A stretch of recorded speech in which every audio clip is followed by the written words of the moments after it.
Being ready for a major disaster, it's no longer the realm of militiamen hidden in the mountains. A shaky economy, recent catastrophes fueling this growing movement of soft-core survivalists who could be your next-door neighbors. 7 News reporter Jaclyn Allen introduces all of us to Colorado's Preppers Network. It's a story you'll see only on 7 News. If there were ever a disaster in Frederick, Colorado, from the outside looking in, nobody could really know. This house is probably where you'd want to be. Come tickle you. Ron and Heather Douglas and their 6 children may seem carefree, but they are new members of a growing online network getting ready for the worst. They call themselves Preppers. Is this paranoid? No. We don't think so. We think we're very normal. But Remember post-Hurricane Katrina?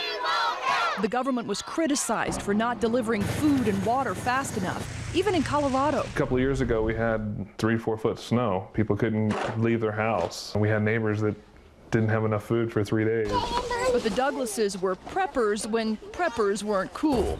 Starting with a 72-hour emergency kit for everyone in the family. Granola bars, raisins. Complete with food, water, Flashlight, glow stick, and supplies for 3 days. For staying home, This is our emergency water storage. they have 3 months water supply, a year's worth of oil changes, and a winter's warmth for their wood-burning stove. The Douglas family has a food pantry to rival a grocery store. Enough food to feed 8 people for a year. It can start as simple as just buying a few extra things at the grocery store when you're there.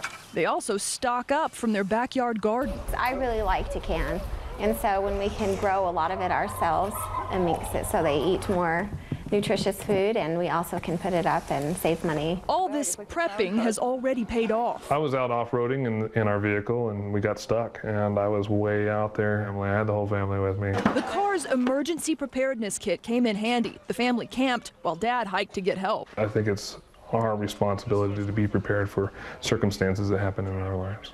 They're no survivalists, they live in the suburbs, but they say the preppers movement is the reason they can feel carefree. I think there's a sense of freedom that comes with being independent and relying upon yourself for things.